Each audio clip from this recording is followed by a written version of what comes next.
We're now going to take a look at our async tasks doInBackground and onPostExecute methods. doInBackground is where we'll read the WeatherBug web service data that's coming to us in JSON format, and onPostExecute is where we will take that data and pass it off to the listener so that the listener, the forecast listener, can go ahead and display that data. Now, just as we did in the ReadForecastTask class, the way creating a URL that contains the specific web service method that we want to invoke, any arguments we need to pass to that method, and our WeatherBug API key. So once again, here is a location where you will need to insert your own API key in order for the web service to actually return data to you. Now, part of the URL consists of a string that we are loading up from our strings.xml file, pre-zip code URL. So if I go ahead and pull that up here, you can see the pre-zip code URL string, and if I scroll to the right a bit here, you can see the beginning part of our get hourly forecast web service call for the WeatherBug web services.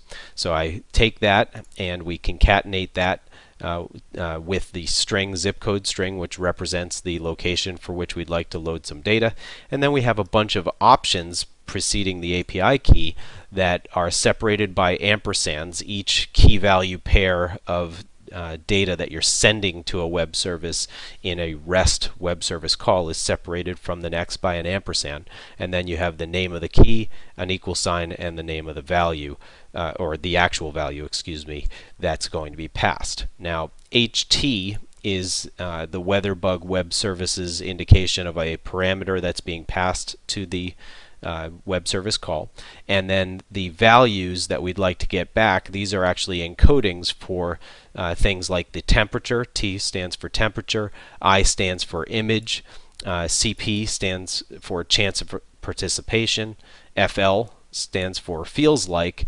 and H stands for, I forget, so we'll go over here and I'll show you in the documentation that H stands for humidity.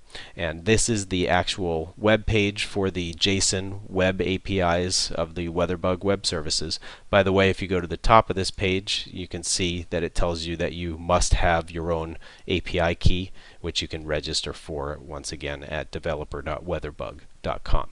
So going back down in the documentation here to the hourly forecast, this is where we discovered the format for making the web API call that gives us back hourly forecast data.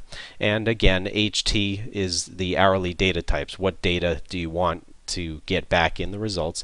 And you can see there are a bunch of other values we can get besides the 5 that we happen to be asking for in this case. So we could give an even more detailed weather description if we were to request these other pieces of information.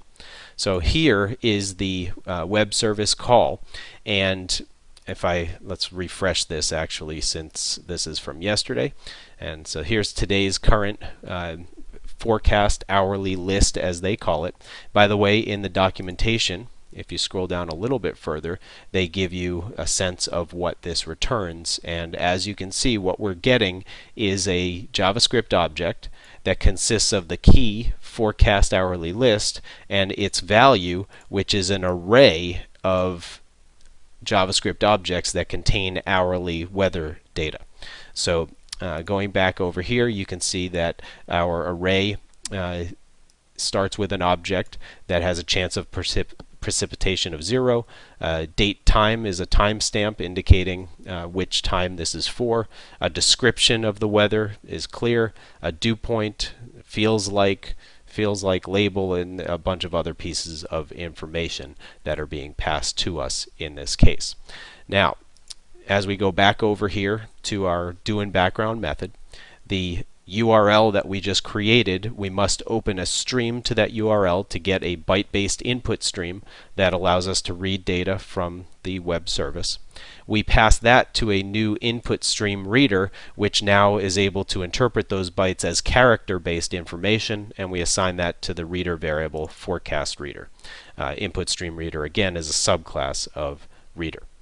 Then at line 73 we create a JSON reader which knows how to read JSON objects from a reader, and in our case the reader is the input stream reader that's attached to the stream from our web service URL.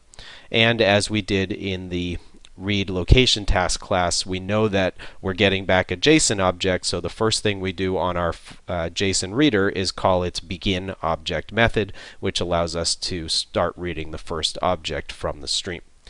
Now within that we then call next name, which gets us the name of the next attribute available to us, which is also in this case the first attribute available to us in this JSON formatted data. And as long as the name that we get back is equal to the name represented by the hourly forecast string in our strings.xml file, and that string is hard-coded to be forecast hourly list, as long as that's true, we will then read the forecast using that forecast JSON reader. And we'll take a look at the read forecast method in a separate video shortly, but basically what this is going to do is it's going to go into the results, and let me pull those back up on the screen for a moment here, and it's going to grab data from the very first object in the array. And then finally, when we're done reading that first object, we will close the JSON reader and we will be done with our background task. Now once the background task is completed, then onPostExecute will be called, and as you can see, all we're doing in onPostExecute is notifying our weather forecast listener by calling its onForecastLoaded method, which will then cause us to display all of this information on the screen.